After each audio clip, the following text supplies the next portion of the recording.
Welcome students and my dear parents. ఎవరైతే students advanced examination నాకు కష్టంగా ఉంది, నేను చదవలేకపోతున్నాను, నాకు ఐఐటి సీట్ వస్తుందో లేదో డౌట్ ఉంది అనుకునే స్టూడెంట్స్ ఎవరైనా పేరెంట్స్ ఉంటే ఈ వీడియో స్కిప్ చేయండి. వీడియో మీకోసం కానే కాదు. నాకు కన్ఫర్మ్గా ఐఐటిలో సీట్ కావాలనుకునే వాళ్ళు ఎవరైతే ఉంటారో వాళ్ళు మాత్రమే ఈ వీడియో కంపల్సరీగా చూడండి. సో మెయిన్స్ రిజల్ట్స్ తర్వాత మనకి 2.5 lakh స్టూడెంట్స్ అయితే ఎగ్జామ్కి అడ్వాన్స్ ఎగ్జామ్ రాయడానికి అలో చేయడం జరిగింది. ఇక్కడ ఒక విషయం గుర్తుపెట్టుకోండి, 15 lakhs స్టూడెంట్స్ ఎగ్జామ్ రాస్తే మెయిన్స్ నుంచి మనకు ఆల్మోస్ట్ 60,000 ప్లస్ సీట్స్కి కాంపిటీషన్ ఉంది టోటల్గా.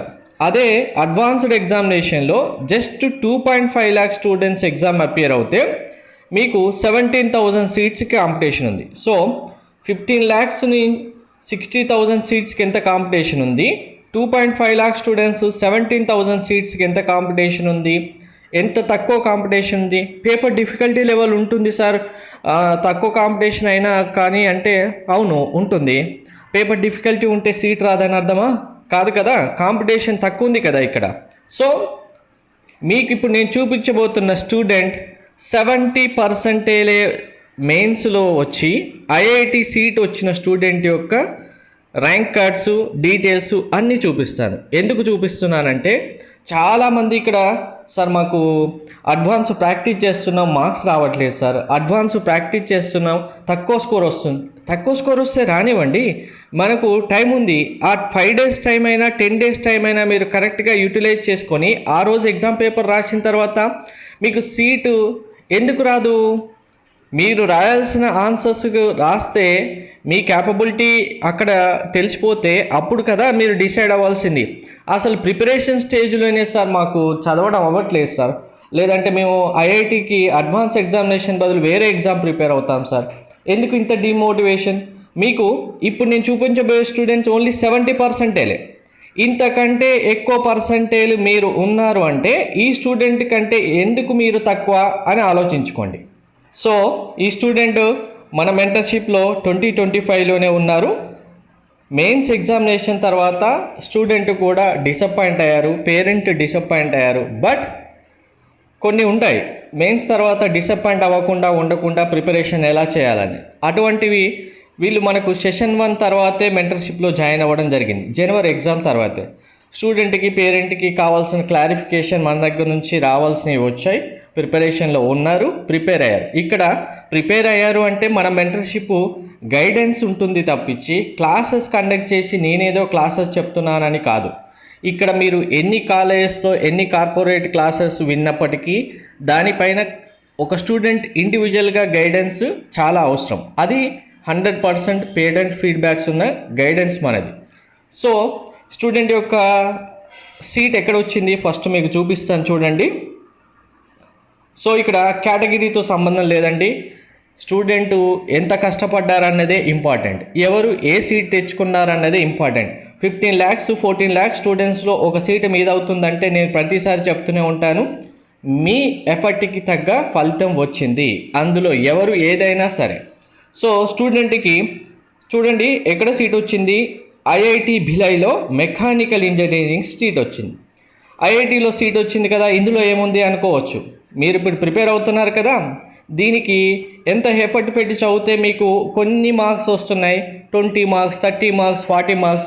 సో అలాంటిది స్టూడెంట్కి బిలైలో మెకానికల్ ఇంజనీరింగ్ ఫైనల్గా 6th roundలో వచ్చింది. మరి స్టూడెంట్ అసలు మెయిన్స్లో ఎంత ర్యాంక్ వచ్చింది, ఎంత పర్సంటేజ్ వచ్చింది ఇక్కడ చూడండి, 71. ఇదే హైయెస్ట్ పర్సంటేజ్. CRL rank 4,20,000. ఇక్కడ మీరు చూడాల్సింది మెయిన్స్లో వచ్చిన పర్సంటేజ్.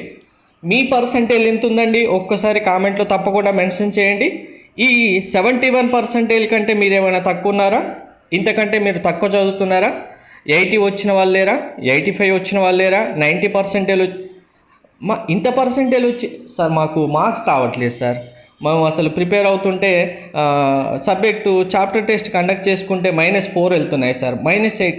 వెళ్ళనివ్వండి, వెళ్తే తప్పేముంది, మనం చదువుతున్నామంటే అందరం అంత పర్ఫెక్ట్ అని కాదు కదా. మార్క్స్ వస్తూ ఉంటాయి, అందులో మైనస్ అవుతూ ఉంటాయి. మైనస్ అయిన మార్క్స్ని ప్లస్ ఎలా చేసుకోవాలి, ఎక్కడ మనకు ప్రాబ్లం ఉందని చూసుకొని ప్రిపేర్ అవుతే చాలు కదా, అలా ప్రిపేర్ అవ్వండి. సో ఇక్కడ 71% వచ్చింది. స్టూడెంట్కి ర్యాంక్ వచ్చిన తర్వాత అప్పుడు పేరెంట్ యొక్క హ్యాపీనెస్ ఎంత ఉంటుంది చూడండి.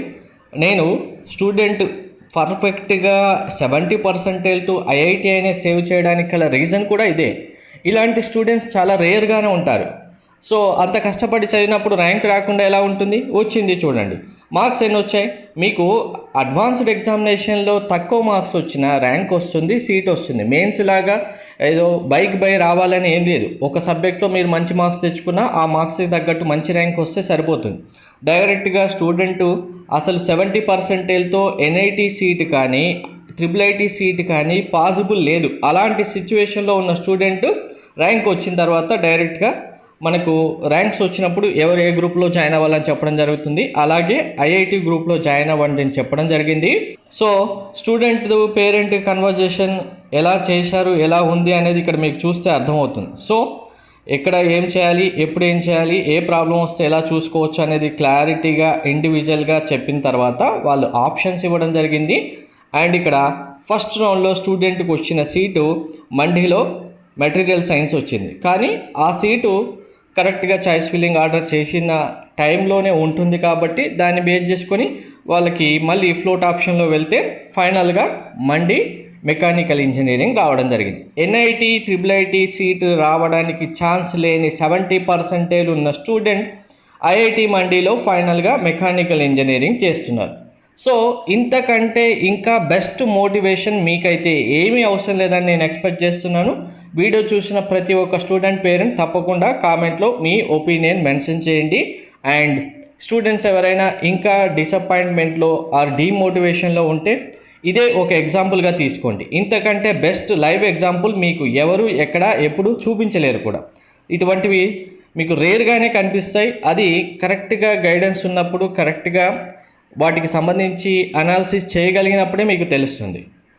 సో మీకు ఇప్పుడు అడ్వాన్స్ ప్రిపరేషన్లో ఎవరెవరు ఎన్ని మార్క్స్ తెచ్చుకుంటున్నారు మెన్షన్ చేయండి. అలాగే మీకు మెంటర్షిప్ సంబంధించి కంప్లీట్ గైడెన్స్ కావాలి అనుకుంటే డీటెయిల్స్ డిస్క్రిప్షన్తో పాటు కామెంట్లో కూడా పిన్ చేశాను.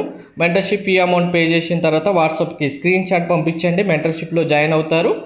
మెంటర్షిప్లో జాయిన్ అయిన తర్వాత నెక్స్ట్ ప్రాసెస్ ఎప్పుడు ఏం చేయాలి, ఎలా చేయాలి అనేది మీకు క్లారిటీగా గైడెన్స్ అయితే ఉంటుంది. మెంటర్షిప్లో మీకు ఓన్లీ మెయిన్స్ సంబంధించి NIT triple IT జిఎఫ్టి advanced IIT సంబంధించి జోసా సీసాబ్ అయితే 3000 రూపీస్, ఇంక్లూడింగ్ ప్రైవేట్ యూనివర్సిటీస్ అయితే 6000 రూపీస్. ప్రైవేట్ యూనివర్సిటీస్ ఏమేమి ఉన్నాయనేది డీటెయిల్స్ మీకు కామెంట్లో డిస్క్రిప్షన్లో ఇచ్చాను చూడండి. మీకు ఏమీ తెలియట్లేదు కామెంట్లో డిస్క్రిప్షన్లో చూడడం అంటే వాట్సాప్ నెంబర్ పిన్ చేస్తాను, వాట్సాప్కి మెసేజ్ చేయండి, అప్పుడు కూడా డీటెయిల్స్ సెండ్ చేస్తాను. Thank you.